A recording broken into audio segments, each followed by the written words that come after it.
pergunto-me a mim mesmo várias coisas. Não é? No meu discurso de tomada de posse na Assembleia da República, eu disse uma frase em que acredito mesmo muito, que é: a democracia precisa de mais perguntas que acabam com um sinal de interrogação e precisa de menos exclamações. Vergonha! Não, nós precisamos de não ter medo de colocar as questões e procurar respostas a essas questões. Eu acho que há várias questões hoje que se colocam em relação à justiça e que, na minha opinião, o Conselho Supremo de Magistratura, o Conselho Supremo do Ministério Público, a Procuradoria-Geral da República deviam ser os primeiros interessados em esclarecer. Pela saúde da democracia.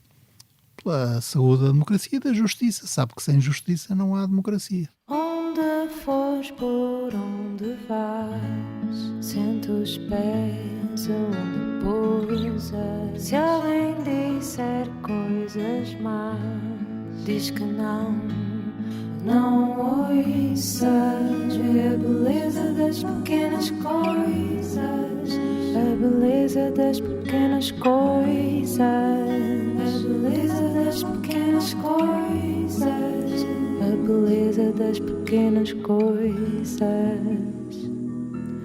Uma conversa com Bernardo Mendonça.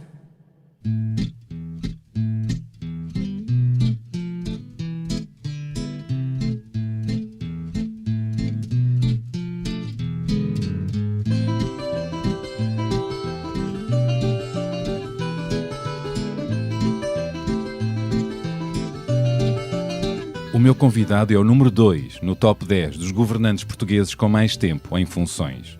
Acima dele só António Costa. Falo de Augusto Santos Silva, que em vários governos socialistas tutelou 5 pastas.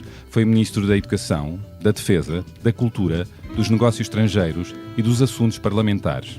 E conselheiro e homem de confiança de Guterres, Sócrates e Costa. Mais recentemente, até março deste ano, foi o antecessor de Aguiar Branco na presidência da Assembleia da República, onde assumiu funções em março de 2022. Na memória de todos ficou a sua mão forte com a ala da direita radical na Assembleia da República, repreendendo o Ventura por inúmeras vezes e sugerindo, numa dessas ocasiões, com refinada ironia, que Ventura se calasse com os seus protestos e se inspirasse no Buda, que num dos seus sermões esteve calado, contemplando uma flor. E também disse: o Chega considerar-me seu presidente na Assembleia da República seria nódoa no currículo. Nas últimas eleições não foi reeleito deputado pelo Círculo Eleitoral Europeu. Algumas vozes acharam que esse mau resultado era a fatura por ter provocado o Chega, o que enfurecera o eleitorado. A estratégia de fazer frente ao ódio e à intolerância na Assembleia da República parece não ter resultado. Mas a tática inversa de Aguiar Branco, ao alinhar com as ofensas e boçalidades do Chega, também não. Como olha Augusto Santos Silva para a linha oposta do seu antecessor? Qual a melhor maneira de tratar, na casa da democracia, quem quer estourar com ela e com os seus valores? E não tem pudor em ofender, estigmatizar minorias, criar desinformação ou manipular vídeos. Quem o conhece diz que, além de muito inteligente, é cerebral, frio e tem um autocontrole fora de série.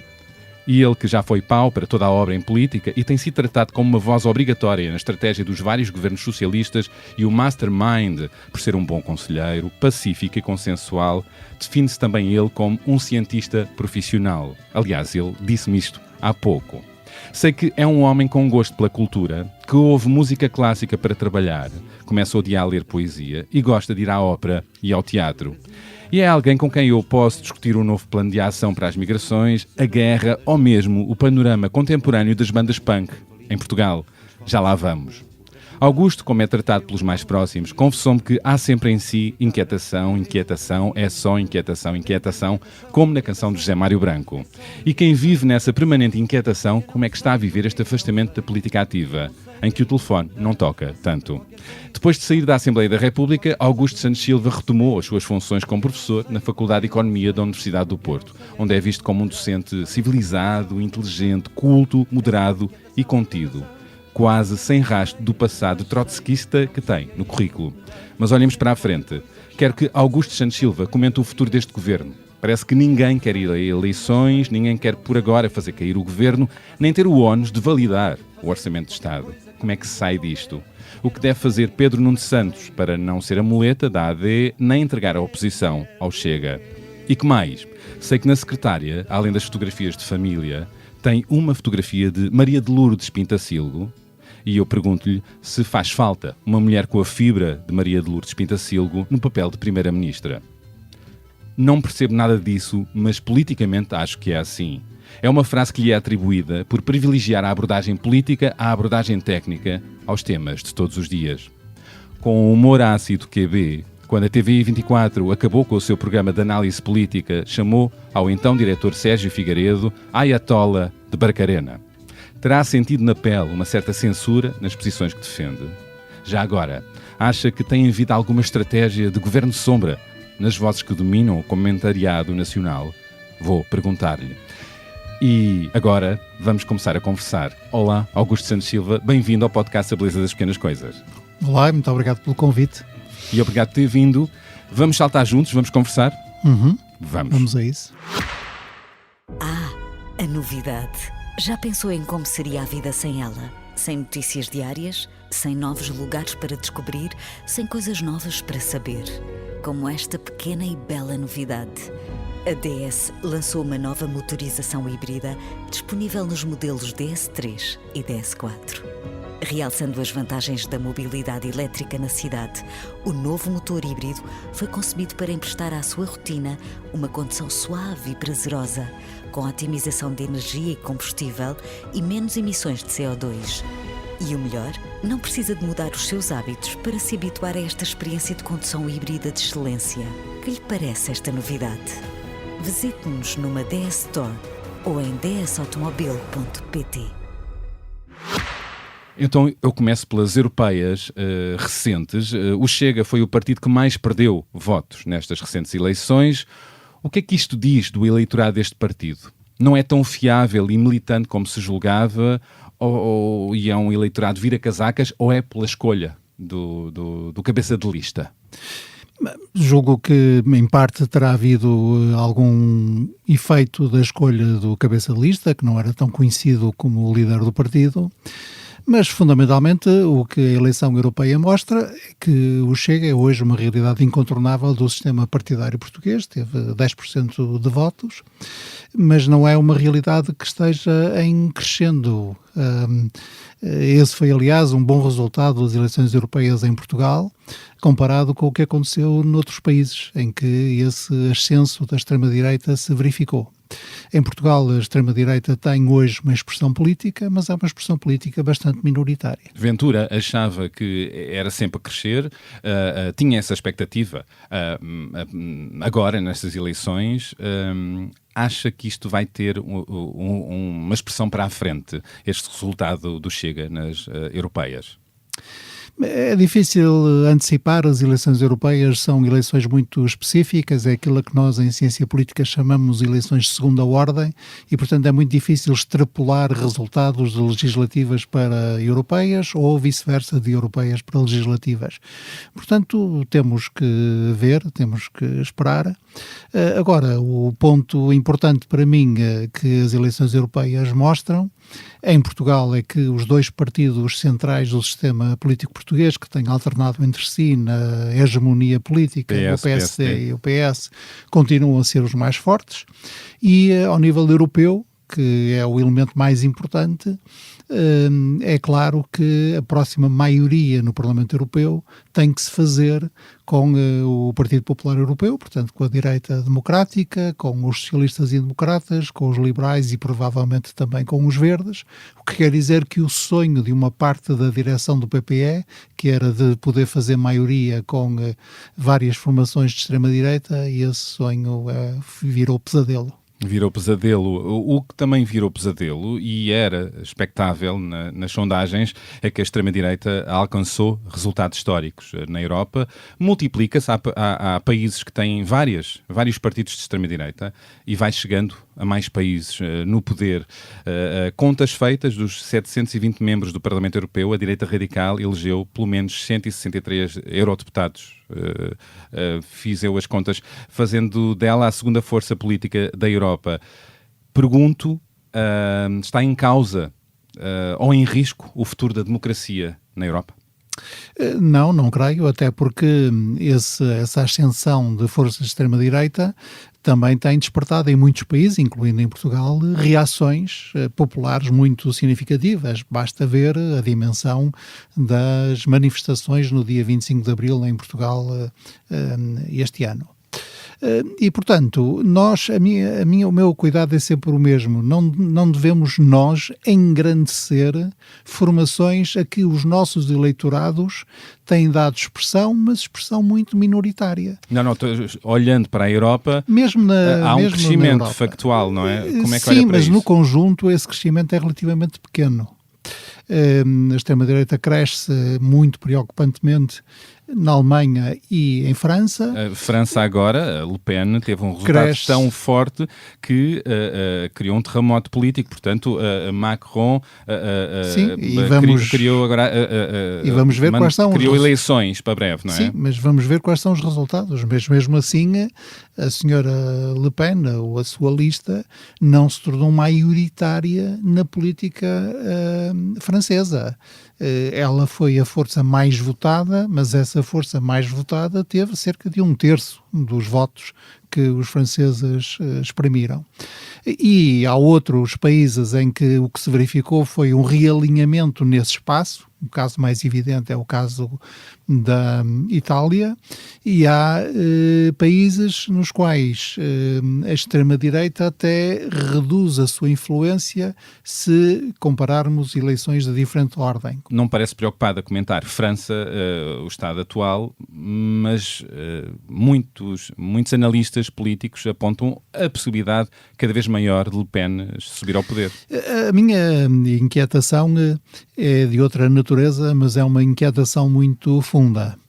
E a minha inquietação fundamental é da ordem, digamos assim, da cultura política. O que eu verifico, e verifico transversalmente aos diferentes países europeus, é que hoje em dia as duas grandes famílias políticas da Europa do pós-guerra, as duas famílias políticas que fizeram a Europa tal como nós a conhecemos, a Europa do Estado de Direito, da democracia liberal, da economia social-democrata, que são a democracia cristã à direita e a social-democracia, o socialismo democrático à esquerda, tem hoje uma enorme dificuldade em comunicar com as gerações mais novas. E porquê? E em particular com os rapazes, com os homens mais novos. E isso é um problema. Mas porquê? Porquê que acha?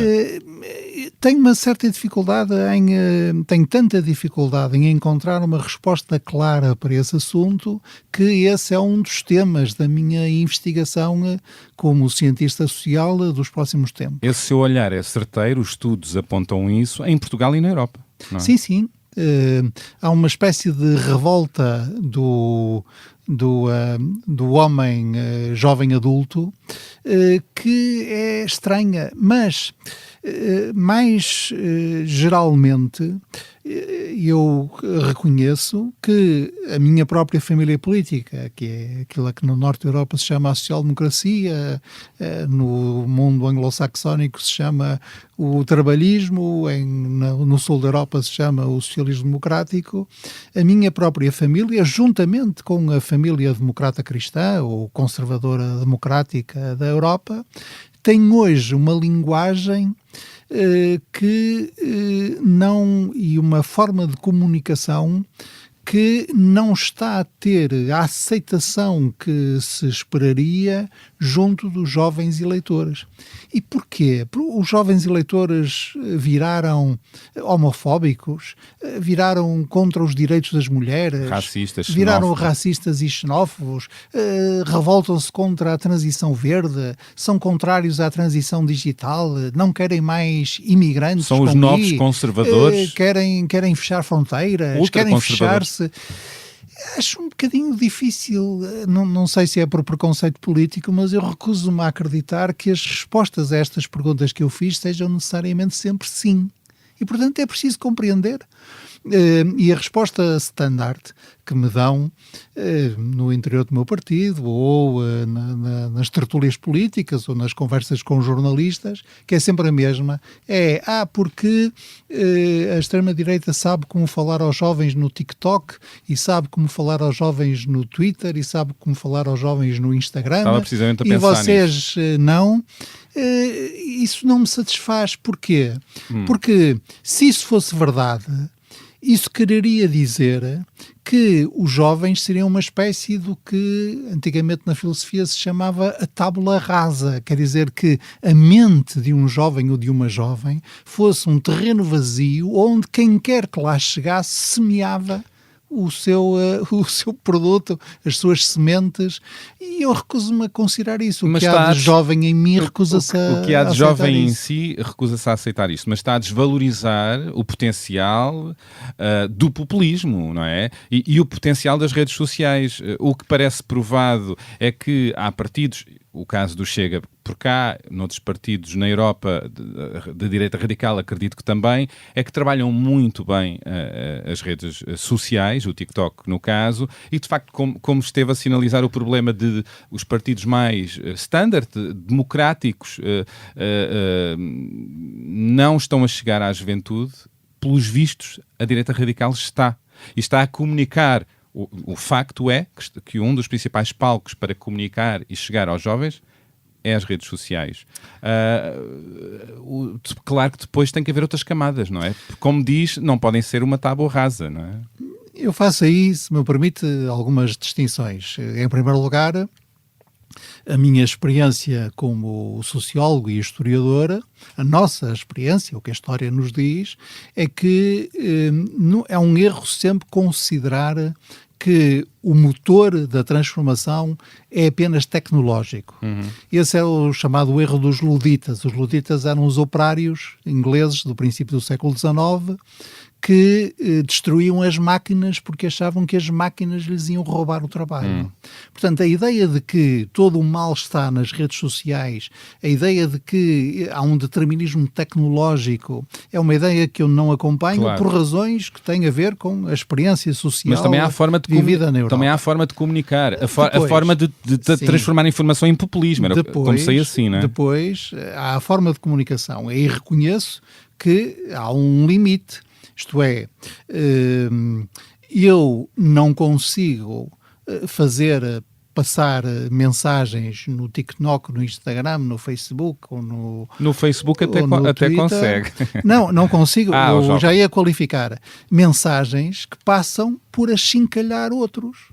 E, se for ver, algumas das mensagens que têm mais, acho que se diz likes, ou seguidores, ou aceitações, ou aplausos, são mensagens que vivem da exploração dos nossos instintos mais básicos. Pornografia, insulto pessoal, achincalhamento, esvaziamento de qualquer ordem de argumentação racional, etc. E, portanto, eu reconheço que há esse limite. Mas também me recuso a considerar que subitamente uma geração inteira deixou de estar disponível para a argumentação racional. O que é que eu faço como sociólogo? Como sociólogo, ou como antropólogo, ou mesmo como economista, quando nós defrontamos um problema, há uma questão. A questão aqui é o que é que está a acontecer à cultura política da geração mais nova. Formulamos esse problema, lançamos algumas hipóteses, mas depois tentamos ouvir as pessoas. Não é explicarmos nós com um modelo abstrato a partir do nosso próprio raciocínio. E, portanto, a primeira coisa que é preciso fazer é mesmo ouvi-los e ver o que é que os jovens dizem, o que querem, suscitar debate com eles. Os jovens ouvidos, alguns, sobre porque é que votam, no caso no Chega, ou em partidos radicais, muitas vezes papagaiam a desinformação ou as ideias preconceituosas que esse partido... Por isso ou seja, quero com isto dizer... A arte de fazer perguntas num inquérito é a arte principal. Verdade. Senão, você o que tenha é a reprodução do senso comum comum, da Também. doxa, das respostas prontas a usar. Não. Mas sem ser inquérito. Se quer sem ouvir ser as entrevista. Nas entrevistas também se vê isto, não são inquéritos, e a verdade é que é mais fácil fazer chegar uma informação falsa, populista, redonda, do que explicar a verdade. A verdade, a complexidade da verdade, a verdade da política, da sociedade, e isto parece estar a ser muito bem trabalhado. Mas não há nenhuma Chega. fatalidade nisso. Eu tinha 16 anos em 1972, tinha 17 anos em 1973, tinha 15 anos em 1971. Estou a falar apenas de anos em que me reconhecia a mim próprio, e reconheço hoje que já tinha uma consciência literária, social e política. Esses anos eram anos em que nós só líamos as notícias com os jornais censurados, que não podíamos ver os filmes que queríamos, que havia muitos livros que estavam proibidos. Por exemplo, nas faculdades de História não se dava o século XIX e no século XX, nas faculdades de Economia não se dava sequer a economia keynesiana, e mesmo assim a minha geração criou uma cultura completamente diferente, uma cultura política contra-hegemónica, uma cultura política de revolta perante o Estado Novo e de natureza até, como ainda há pouco recordou, muito radical e revolucionária. Serão a extrema-direita os revolucionários de hoje? É preciso ver. É possível. É preciso ver. É Não possível. sei, é preciso ver. Mas Não, a verdade é que há uma questão por responder, e o facto é, como disse, ou seja, a questão no ar que é preocupante é que há cada vez mais jovens rapazes a votar na extrema-direita. Porquê? Fica a questão por responder. Exatamente. E você há pouco referiu-se, o Bernardo há pouco referiu-se à minha condição, que eu estou sempre a lembrar, de cientista profissional. Mas eu não digo isto para me armar. Não, eu digo isto para tirar a consequência lógica, portanto, o corolário necessário dessa afirmação, que é a humildade. Nós formulamos uma questão e hoje, se me perguntam, você consegue explicar esta mudança política que está a acontecer e que se arrisca a colocar a democracia cristã e a social-democracia no museu? E então? A minha resposta é não, ainda não sei responder. E por isso estou a estudar. Mas inquieta-o. Claro, era a minha inquietação. Inquietação analítica, que é uma boa inquietação. Se a gente achasse que não havia problemas a resolver, a vida de um cientista seria uma maçada, mas uma inquietação política e uma inquietação até cívica e moral, porque é uma inquietação muito forte. Saindo da Europa e usando a palavra inquietação, é inquietante os resultados, insisto, da extrema-direita na Europa, não é? Serem crescendo. Sim, claro, é inquietante, claro. não é? Mesmo que fossem só 5% dos deputados, haver 5% de deputados no Parlamento Europeu a defender coisas como as pessoas devem ser classificadas e catalogadas, arrumadas e diferenciadas segundo a respectiva origem étnica ou a respectiva confissão religiosa, é uma coisa que para mim é repugnante. E a Europa de hoje? A Europa de hoje está fragmentada e também é isso, não é? Mas continua a ser a região do mundo que mais longe levou uma combinação que não é fácil de fazer, que é a combinação entre democracia, economia de mercado e Estado social. Não há nenhuma outra região do mundo em que esta combinação tenha ido mais longe. E por isso eu considero que há muitas dificuldades que a União Europeia, com que a União Europeia se confronta, mas digo isso a partir de uma posição daquele que acha que a União Europeia é mesmo o projeto até mais bonito que a humanidade conseguiu imaginar nestes 20 séculos que já passaram depois que Cristo cá veio. Isso quer dizer que tem esperança. Claro. Acha que há um caminho Sou bonito para a frente. Sou um europeísta convicto. A minha experiência política só consolidou esse europeísmo. Agora, mais uma vez, é um europeísmo inquieto. Eu não sou o conselheiro Acácio. Eu não acho que esteja tudo bem. Não está. Vamos agora para Portugal, para o governo, e olhando para o Orçamento de Estado que está no horizonte, mas primeiro queria olhar para a direita cá. Há quem ache que só há uma direita, por se achar que a direita democrática está a ser apropriada pela agenda da extrema-direita. Eu acho que isso seria bastante injusto. Continuam então a haver duas direitas, a direita moderada e a radical por cá? Neste momento, em Portugal, há uma lógica de 3 blocos. Visto que, a partir do momento em que o Dr. Luís Montenegro disse que não falava, não negociava, não acordava, não considerava o Chega como seu interlocutor e que o seu interlocutor era o PS, isto significa que nós não podemos tratar os 140 ou por aí, 50 mais 81 mais 8, portanto, por aí, e os deputados situados, digamos, no lado direito do hemiciclo, como um bloco. De facto, são 2 blocos.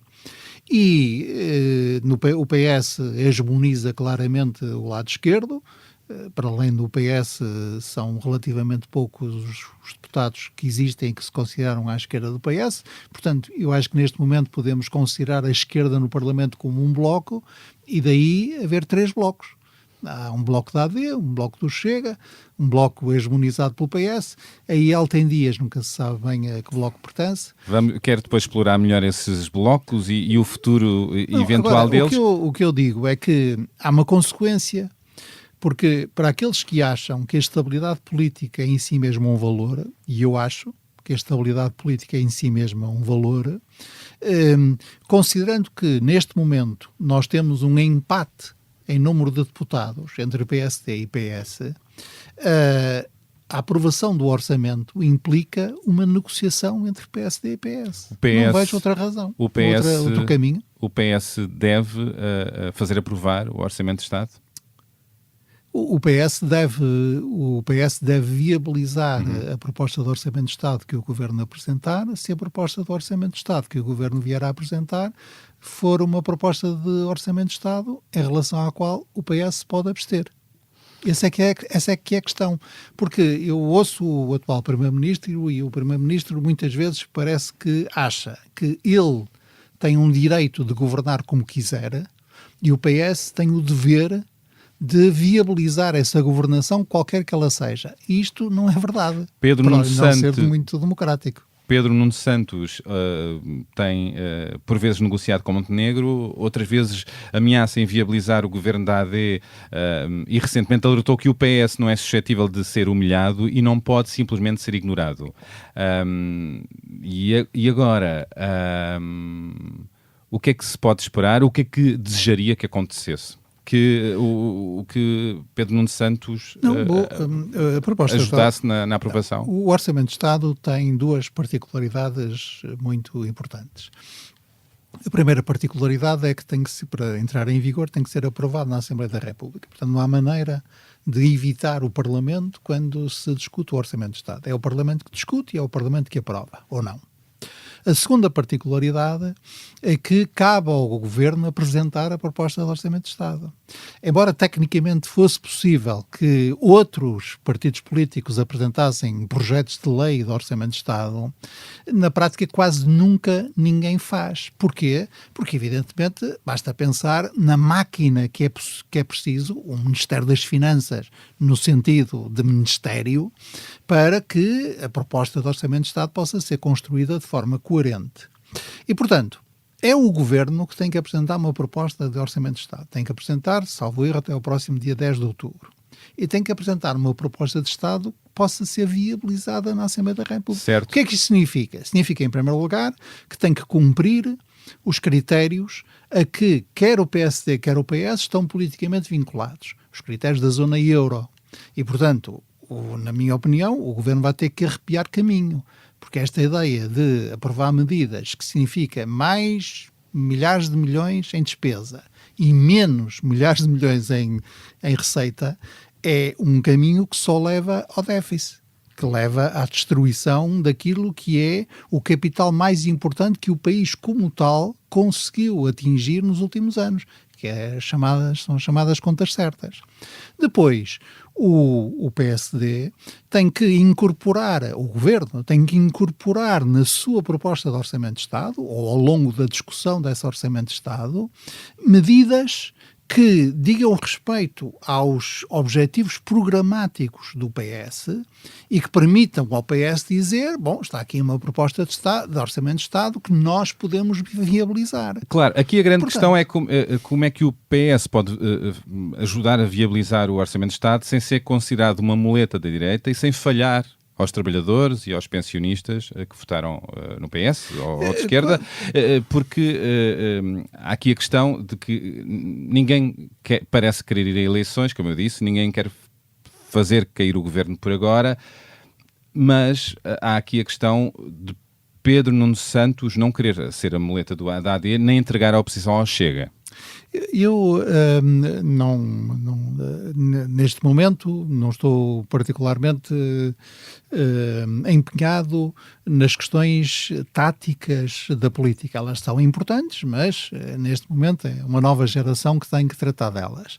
Portanto, da perspectiva em que eu me situo, essa ideia de que o PS possa ser muleta de outro é uma ideia que, na minha opinião, não deve fazer perder um minuto do seu sono ao secretário-geral do PS.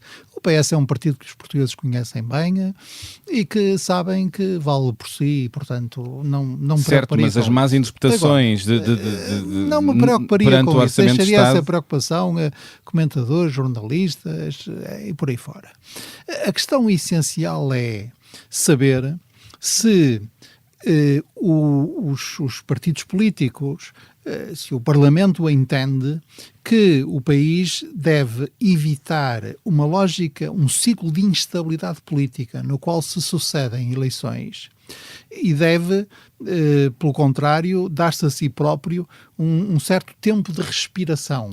Até às próximas eleições, que serão em outubro de 2025, as eleições autárquicas, e em janeiro de 2026, as eleições presidenciais. Eu diria que o PS e o PSD devem ser dos mais interessados em ter este tempo de respiração. Um tempo de respiração no qual o PSD seja governo e o PS prepare a alternativa de oposição. E o PS está interessado nisso, não? Sim, esta ideia de lançar uns novos Estados-Gerais para uma nova alternativa protagonizada pelo PS é uma ideia que vai nesse sentido. Ora bem, para que isto seja possível, insisto, e eu acho que nisso o secretário-geral do PS tem toda a razão, para que isto seja possível, para que nós tenhamos um tempo de respiração até às próximas eleições autárquicas e presidenciais, é muito importante que o Orçamento de Estado seja viabilizado no Parlamento, e para ser viabilizado no Parlamento há duas maneiras de raciocinar. Uma é a maneira Montenegro de raciocinar. É dizer, eu sou o governo, o PS é a oposição, o que quer que seja que eu proponha, o PS tem a obrigação de viabilizar. Esse é o raciocínio errado. E há o raciocínio certo, que é o governo, que é quem tem a iniciativa no debate orçamental, construir uma proposta que possa ser viabilizada no Parlamento. Isto é, que incorpore, que signifique cedências, que signifique absorção de propostas de outros e, sobretudo, que signifique que este governo mostra claramente que não está a governar para provocar eleições e não está a governar ignorando as obrigações internas e internacionais do nosso país no que diz respeito às questões financeiras e ao equilíbrio das contas públicas. Acha que Montenegro está a governar para provocar eleições? Eu acho que o governo, desde que começou a governar, tem feito tem sido um estilo que mostra que está em campanha. Qual é esse estilo? É o estilo de fazer chover planos, depois a gente vai ver, e são mais promessas não, são mais ideias gerais do que medidas concretas. Populares. E, em relação às medidas, estar numa lógica de vamos gastar o que o Dr. Costa deixou.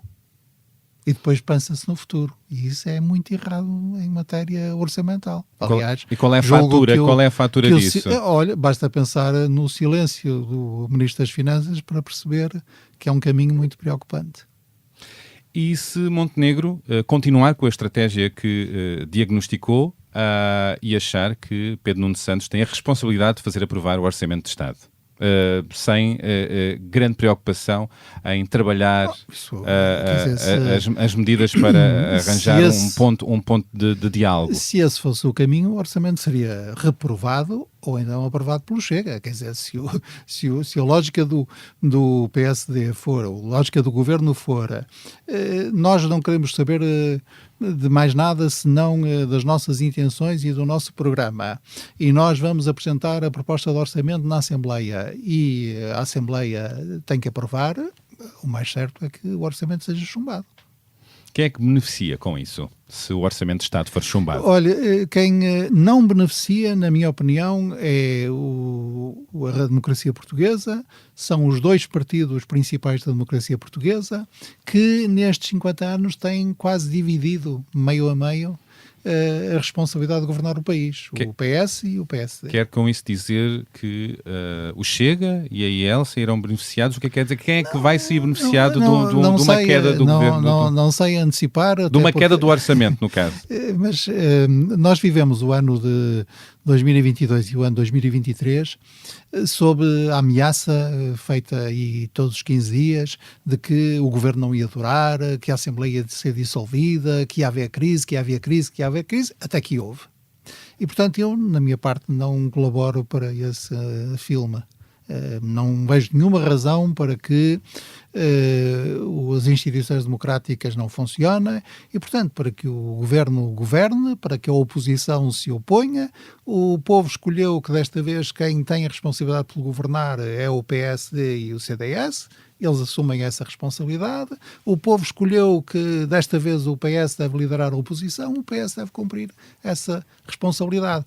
Como ninguém tem maioria na Assembleia da República por si só, isto significa que é preciso entendimentos. Mas é perfeitamente possível fazer oposição, uns serem oposição e outros serem governo, e haver entendimentos sobre questões essenciais. Como, por exemplo? Olha, eu, como há pouco recordou, trabalhei com 3 primeiros ministros, com o primeiro-ministro Sócrates e com o primeiro-ministro Costa, trabalhei em pastas como a defesa e os negócios estrangeiros e, portanto, sou testemunha e posso dar esse testemunho de que, por exemplo, nunca assumimos um compromisso na NATO importante sem haver consulta ao partido da oposição. Nunca assumimos um compromisso importante na União Europeia sem haver consulta e concertação com o partido da oposição. Isso tem dado força ao nosso país. O facto de haver alguma convergência em matérias ditas de soberania nos assuntos europeus, nas relações externas, na defesa nacional e até na justiça ou na administração interna, dá força ao nosso país. É evidente que a democracia precisa também de divergências. A democracia é sempre aquele regime que garante em cada momento uma alternativa. E é muito importante, por isso, que nós não apaguemos as diferenças que são muito relevantes em políticas económicas, políticas financeiras, políticas sociais, de educação, etc. Mas as duas coisas são compatíveis. E acha que têm sido compatíveis? Mal Montenegro tomou posse, nomeadamente mudou o design do símbolo português, que o anterior símbolo até tem sido premiado, mudou uma série de cabeças de pastas de equipas, tornou-se muito claro que queria apagar o rastro de António Costa. Acha que Montenegro está com a atitude certa para com a oposição, para com o PS? Eu não queria fazer esse papel. Acho que todos os dias, a todas as horas, há muitos juízes em Portugal dos gestos políticos dos outros e, portanto, ninguém precisa de mim para isso. Agora, se posso fazer alguma sugestão fundada até na minha experiência, eu recomendaria que a abstenção de gestos gratuitos é meio caminho andado para que haja condições para que governo e oposição interajam nas matérias e só nas matérias em que essa interação é essencial. Que gestos gratuitos são estes? Que abstenção vou-lhe dar é um essa? exemplo. Tratar como a Ministra do Trabalho tratou a doutora Ana Jorge é um gesto gratuito.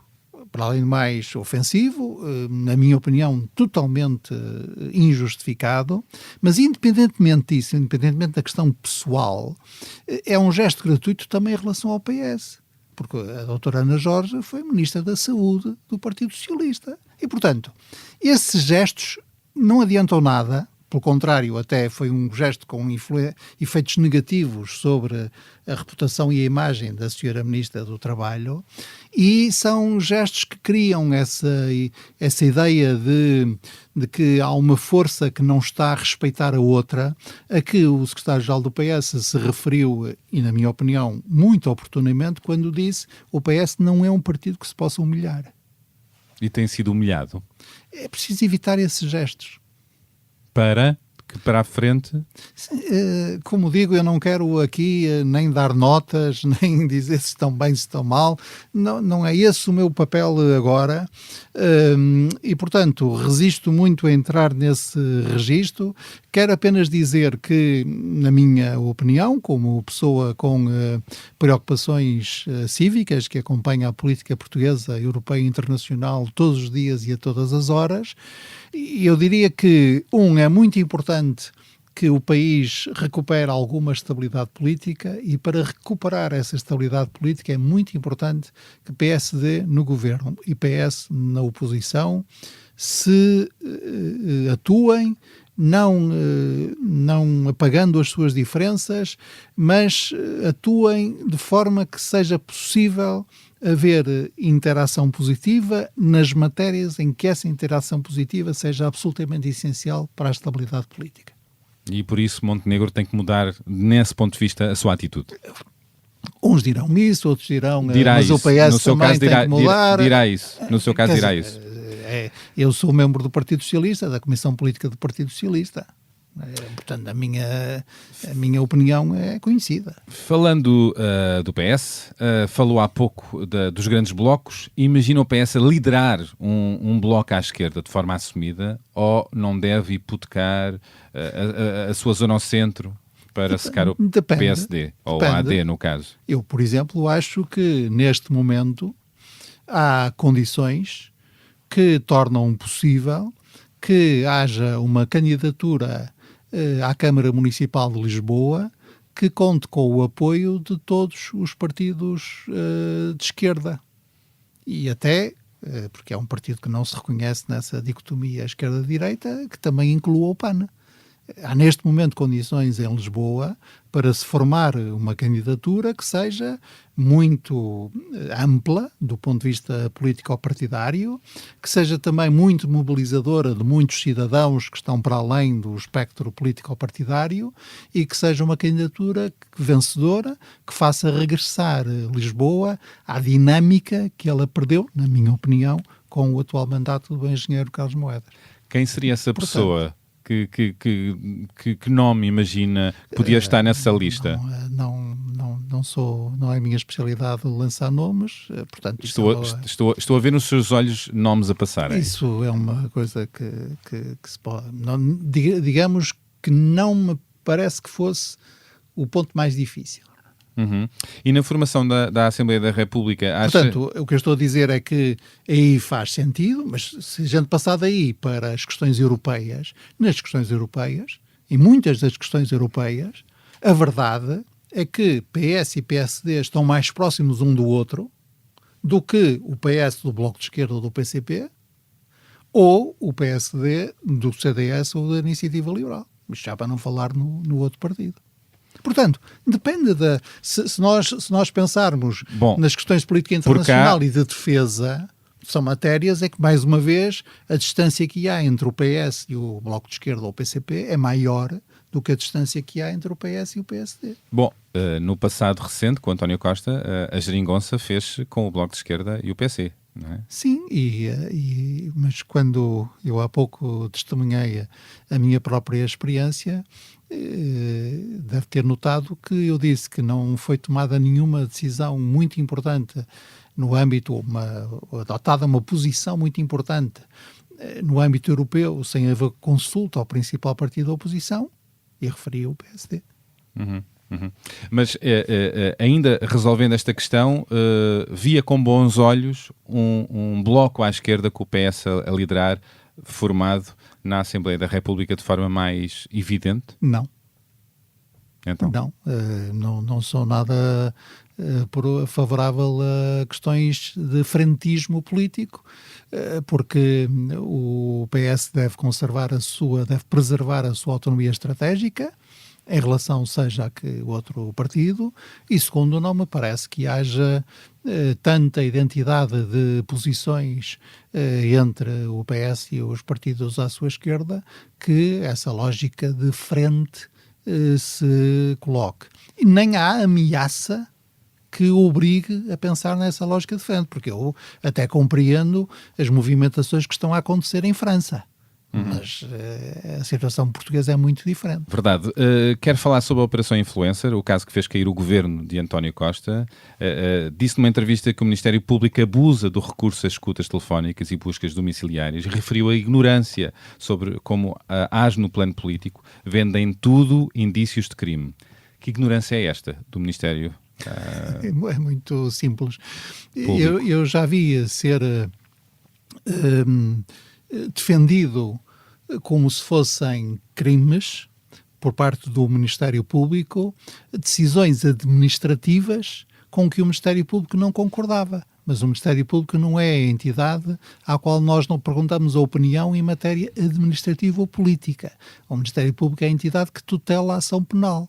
E, portanto, eu posso não concordar que uma determinada ministra tenha decidido codificar a legislação existente sobre o seu setor e tenha encarregado um grupo de trabalho de o fazer, e esse grupo de trabalho tenha sido incapaz de fazer essa tarefa no tempo devido e, portanto, as remunerações que tinham sido pagas tiveram que ser devolvidas, e não vejo em nenhuma destas coisas nenhum crime. E, portanto, os procuradores e os juízes tratam dos aspectos de ilicitude ou licitude, tratam, e designadamente no processo penal, tratam mesmo, na lei penal, tratam mesmo de crimes. E houve ignorância neste processo?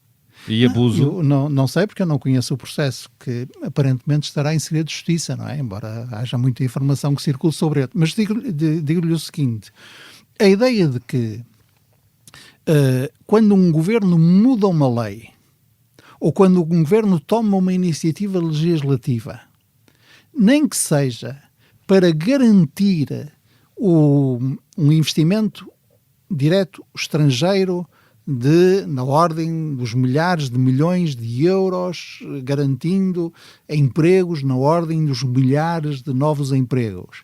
A ideia de que, quando um governo faz isso, está a prevaricar, é uma ideia que mostra bastante desconhecimento. Desconhecimento, e é uma ideia, um olhar persecutório?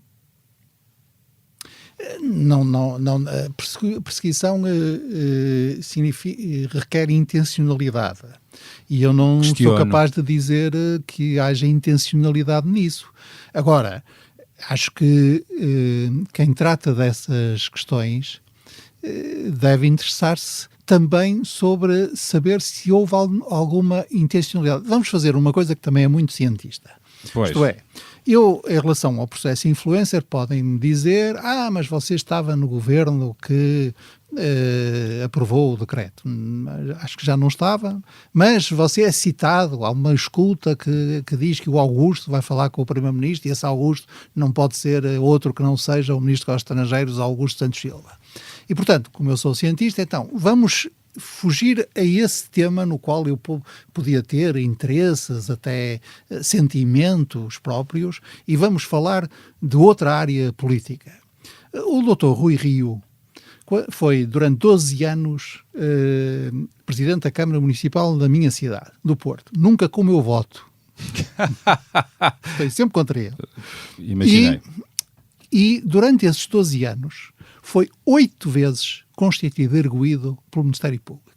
Nenhum destes processos deu em nada. E, a seu ver, foi abusivo.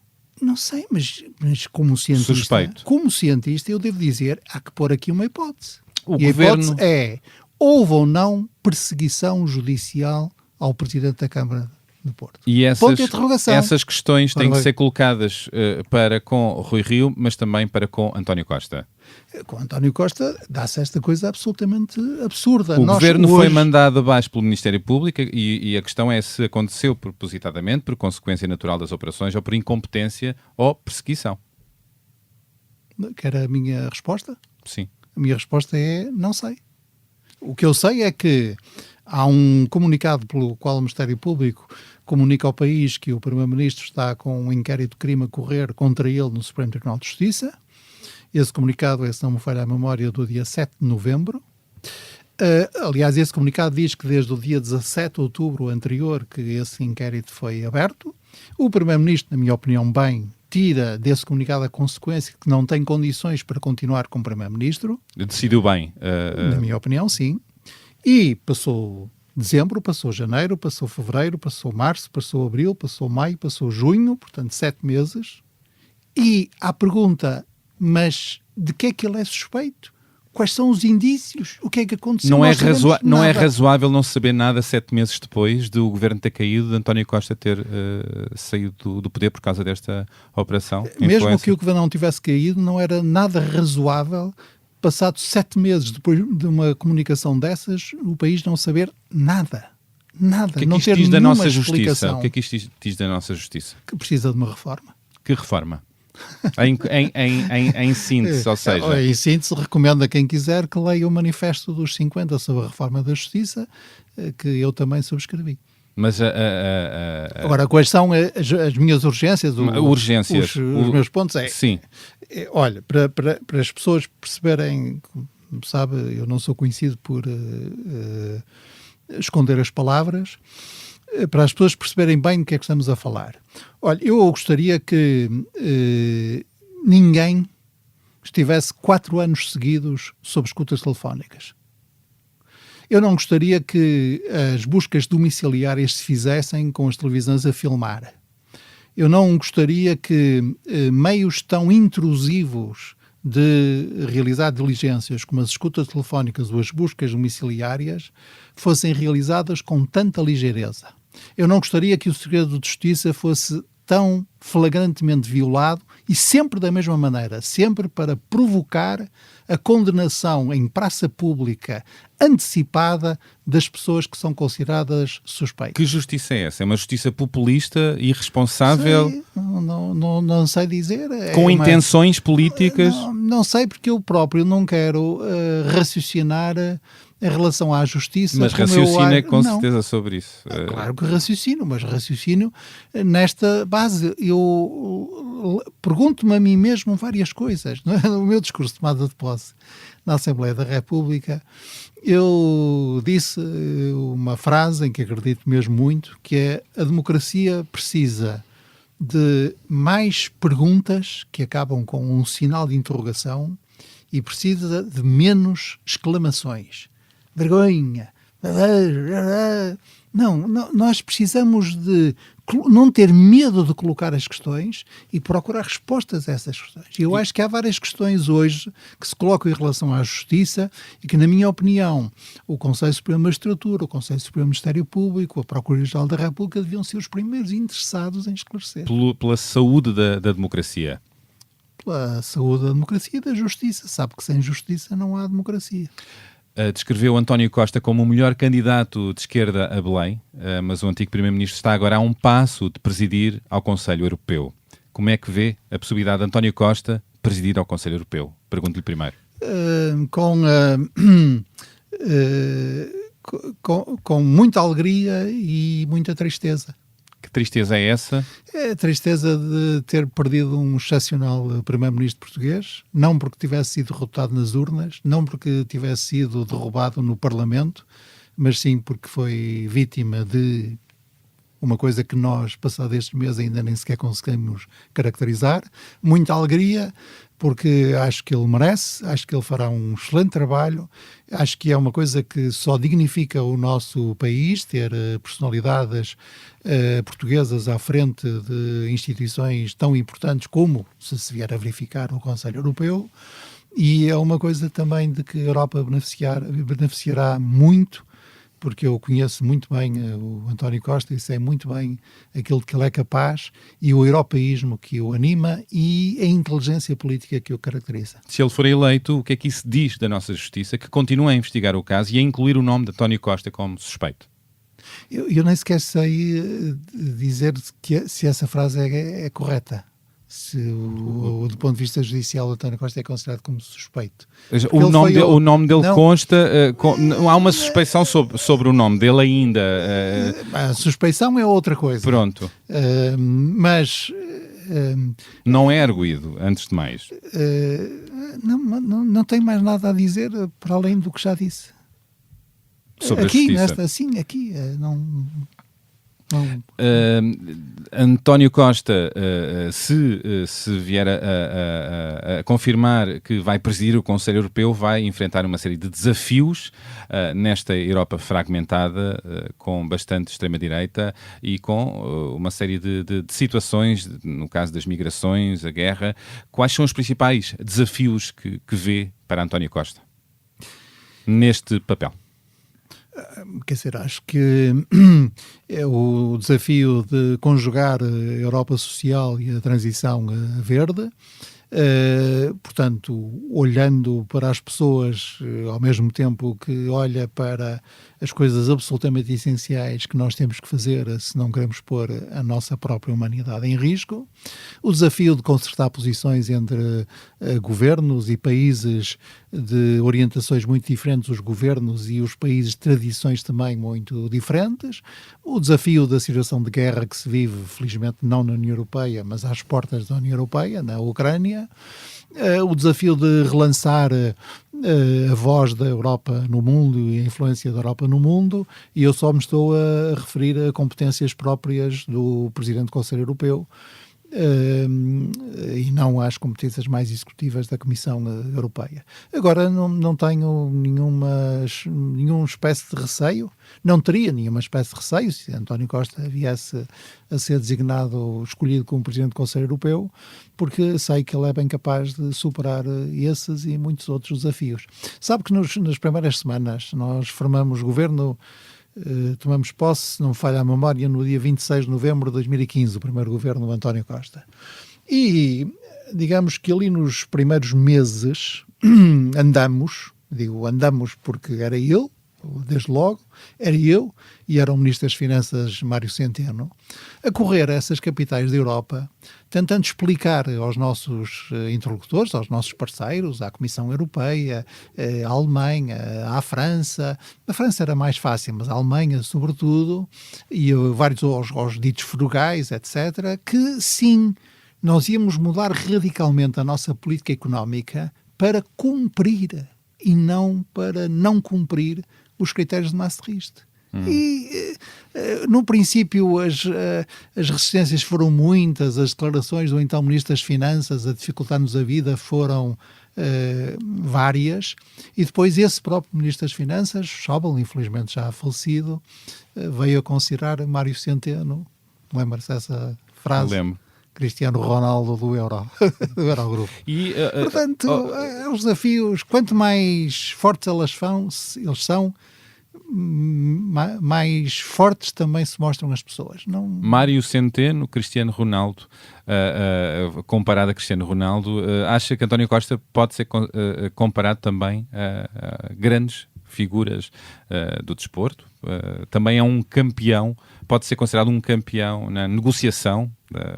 Não, eu, com todo o respeito que tenho por desportistas, acho que o António Costa não se compara com nenhum deles, porque é outra esfera, é outro nível, mas que é um grande, foi um bom primeiro-ministro e é um grande político que eu acho de que nós ainda devemos esperar muita coisa, isso acredito, mas enfim, já disse, sou amigo dele, conheço-o há muitos anos, portanto, cada um aplicará a taxa de desconto que quiser a estas minhas declarações. Também alimentou a hipótese de uma candidatura sua às presidenciais de 2026? É falso. Estou mesmo falso? A interrompê-lo para não o deixar lavrar em equipe.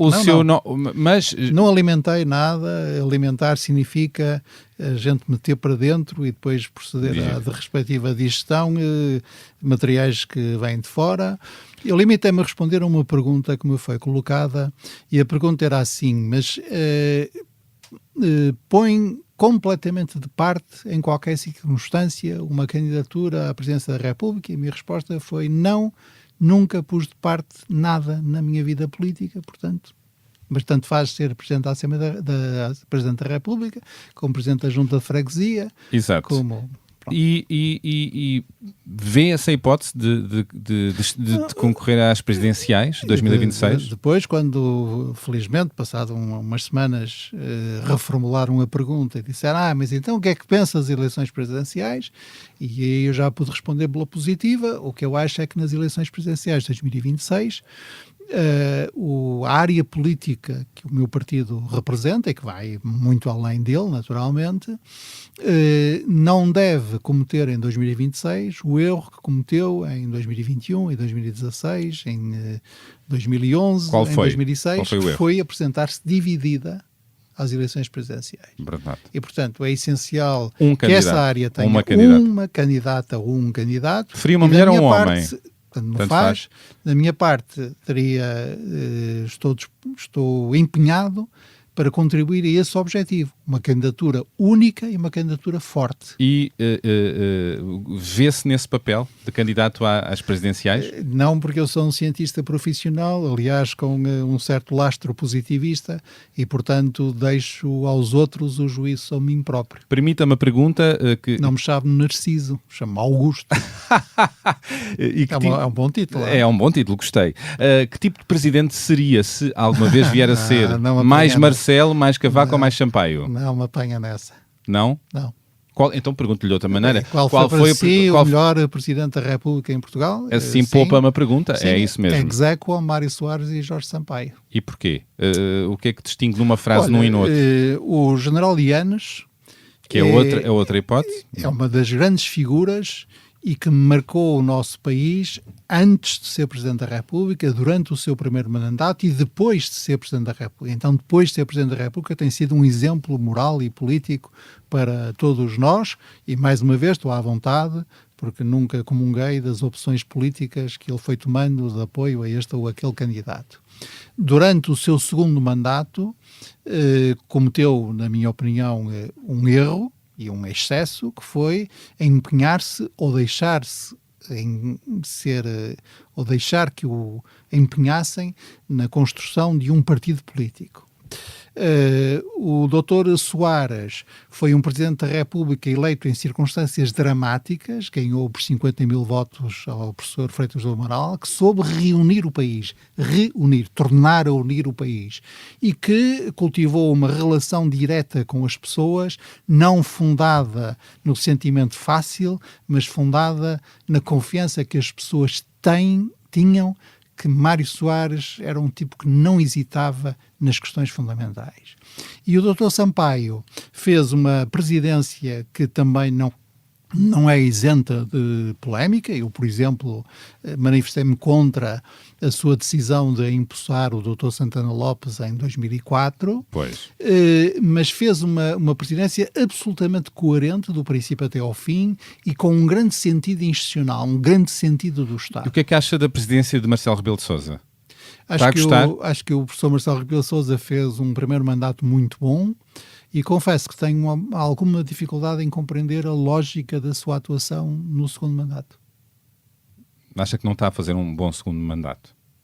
Eu, mais uma vez, deixo as pessoas que querem dar notas, aprovar ou reprovar, o país está cheio delas, eu não preciso enfileirar nisso.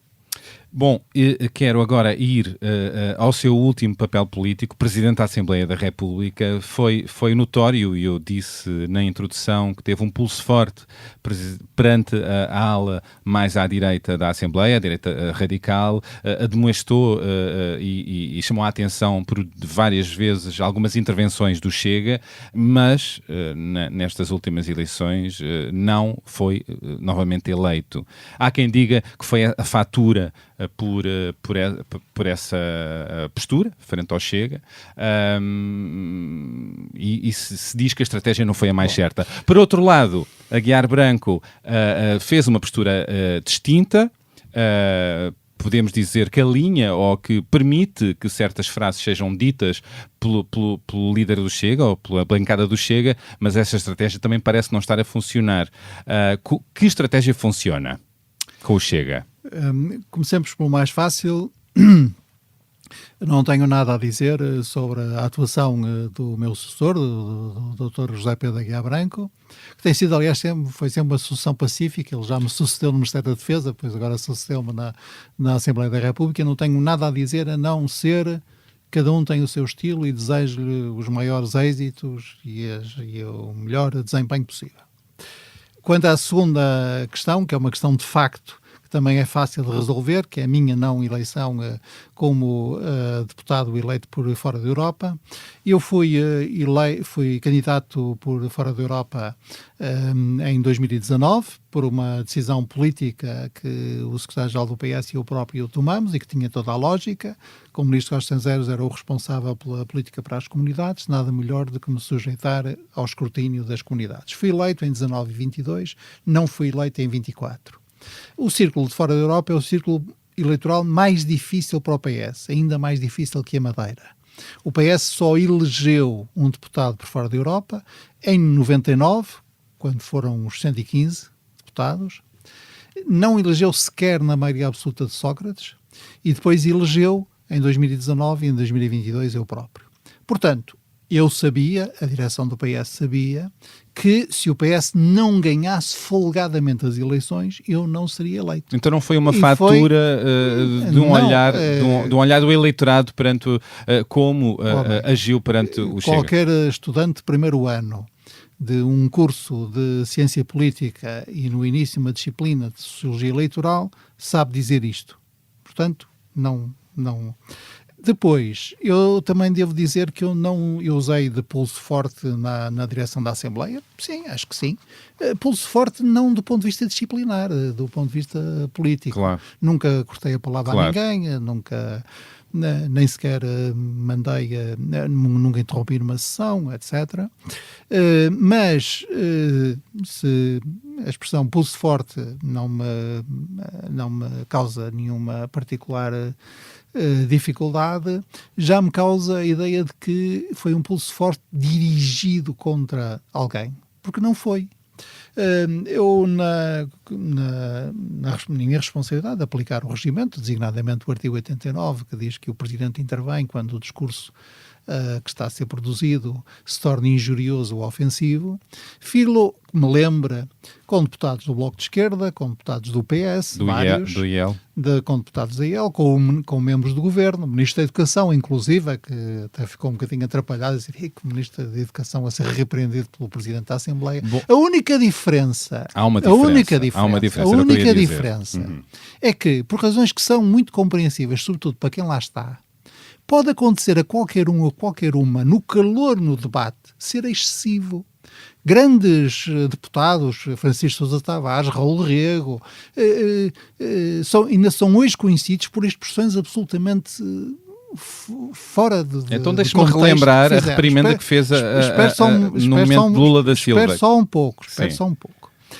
Mas uma coisa são esses excessos que uma pessoa faz, chama-lhe a atenção e uma pessoa percebe que se excedeu, às vezes depois se pede desculpa aos visados, etc. E outra coisa foi, e isso pela primeira vez aconteceu em Portugal em 2022, ou melhor, a partir de 2019, é uma força política usar como tática da afirmação política e mediática o incumprimento sistemático das regras básicas de cordialidade na convivência democrática e nas regras básicas de respeito internacional perante todo o Estado. E como é que se age perante uma força que age assim? Cada um age como quer, eu agi como entendi. Portanto, a sua pergunta é: mas o senhor hoje arrepende-se de ter interrompido um deputado que chamava bandido ao Presidente do Brasil em pleno debate na Assembleia da República? A minha resposta é não. Não se arrepende? Na altura disse chega de insultos, chega de degradar as instituições, chega de pôr em vergonha no nome de Portugal. Isso foi outra coisa. Isso foi uma sessão solene realizada na Assembleia da República de recepção ao Presidente do Brasil. Não importa aqui o nome dele, de recepção ao Presidente do Brasil, que foi convidado por nós para vir a Portugal. Foi o nosso Presidente da República que o convidou para vir a Portugal naquela data, no 25 de abril de 2023, e que veio a nosso convite, estava em nossa casa e nós tínhamos 12 deputados que nem sequer o queriam deixar falar. E um Presidente da Assembleia da República pode permitir isso sem ter uma palavra? Na minha opinião, não. E, portanto, eu agi. Aguiar Branco, à pergunta da deputada Alexandre Leitão, questionou peço desculpa só para não perder tempo. Se uma das bancadas disser que uma determinada raça ou etnia é mais preguiçosa ou mais burra, também pode, o que é que responderia? Não vou responder a essa sua pergunta, porque há ciclos, há posições em que a gente está e há também uma certa descrição que a gente deve ter quando abandona as posições. O que fiz como Presidente da Assembleia da República está documentado, saiu um livro com as minhas intervenções, há registro escrito e televisivo delas, cada um faz a opinião que quiser. Mas criou-se uma reflexão sobre isto, sobre a liberdade de expressão. E eu não tenho nenhum novo contributo útil a dar a esse debate. Deixe-me só perguntar outra coisa. Agora são outras personalidades, cada uma age como entender. Mas interessa a quem nos escuta quais são os limites da liberdade de expressão até na Assembleia da República, na sua opinião? Não, os limites da liberdade de expressão devem ser mínimos e as questões da liberdade de expressão devem ser assumidas e tratadas nos próprios termos dessa liberdade. Portanto, eu sou muito contrário à ideia de tratar questões políticas em sede disciplinar ou judicializar sempre tudo, criminalizar sempre tudo. Isso não quer dizer... estão a dar palco ao microfone... Isso não quer dizer... Eu também deixo essa discussão para os jornais e os conselhos de redação e as televisões e as rádios, os conselhos de redação. Se diz que é liberdade de expressão, também isso, pronto. Mas a liberdade de expressão termina onde começam outros direitos fundamentais, nomeadamente os direitos de personalidade. Evidentemente, para dar um exemplo que toda a gente compreende, eu dizer assim, os políticos são os ladrões, é uma coisa muito estúpida e injusta. Mas não vejo que um procurador se tenha que interessar sobre este assunto. Agora, eu dizer que o político fulano de tal roubou no supermercado tal a quantidade tal do produto X, é uma difamação. É uma acusação. E se for falsa, é uma difamação. E aí o próprio pode levar a tribunal e ninguém pode dizer que está a limitar a liberdade de expressão do difamador. Mas se um deputado disser se as pessoas negras são todas mais preguiçosas, o meu exemplo é suficientemente geral, é válido. E suficientemente afastado do dia-a-dia do Parlamento para toda a gente compreender, sem eu ter que quebrar a regra a que me obriguei, como se obrigaram outros ex-presidentes, que é de não intervir sobre assuntos que já não são os meus. Esteve a sinalizar algumas situações em que interviu de uma maneira específica com os deputados do Chega, nomeadamente quando o Presidente do Brasil esteve cá, e houve outros momentos. Teve a sua maneira de atuar, o atual Presidente da Assembleia da República tem a sua. Ambas parecem não estar a resultar perante discursos que são permanentemente ofensivos, boçais, grosseiros, espalham desinformação. Parece não se saber qual a melhor estratégia para fazer cumprir os valores democráticos na Assembleia. Eu não estou de acordo com o primeiro termo da sua pergunta. Portanto, sobre o segundo termo, insisto, não pronuncio, e na apresentação disse que eu era muito frio cerebral e tinha muito autocontrole, portanto deve saber que eu não vou pronunciar-me. Sobre o primeiro termo, não estou de acordo. Acho que não tenha resultado. A minha questão é, eu interrompi um deputado, depois dei-lhe a palavra de novo, certo. Interrompi um deputado, não interessa quem, que, fazendo um discurso na Assembleia da República, estava a dizer quase literalmente que uma determinada comunidade étnica era constituída por criminosos. Eu interrompi e disse a expressão coletiva, a atribuição coletiva de culpas em Portugal não existe, peço que continue. Estava a falar a intervenção. Da comunidade cigana, é esse deputado. Eu acho mesmo que foi, eu não tinha com isso nenhuma pretensão de corrigir o deputado em questão, de torná-lo mais educado, de torná-lo mais cumpridor das regras democráticas, não tinha nenhuma dessas intenções, mas tinha uma intenção clara. Eu acho que nessa intenção consegui o meu objetivo, que foi não ficar a ideia de que a Assembleia da República acompanhava aquela acusação. Aliás, fiz essa intervenção no meio de um clamor geral de indignação, e essa minha intervenção foi aplaudida de pé por deputados de diferentes bancadas, incluindo de algumas que depois me vieram criticar a seguir. Portanto, cada um age como quer, as pessoas conhecem os efeitos, tiram a sua opinião. Podemos mudar de assunto? Podemos mudar de assunto. Não quis deixar de falar deste assunto principalmente pelo que está a discutir e que tem reflexos na sociedade. Queria agora que ouvisse um áudio e que depois o comentasse.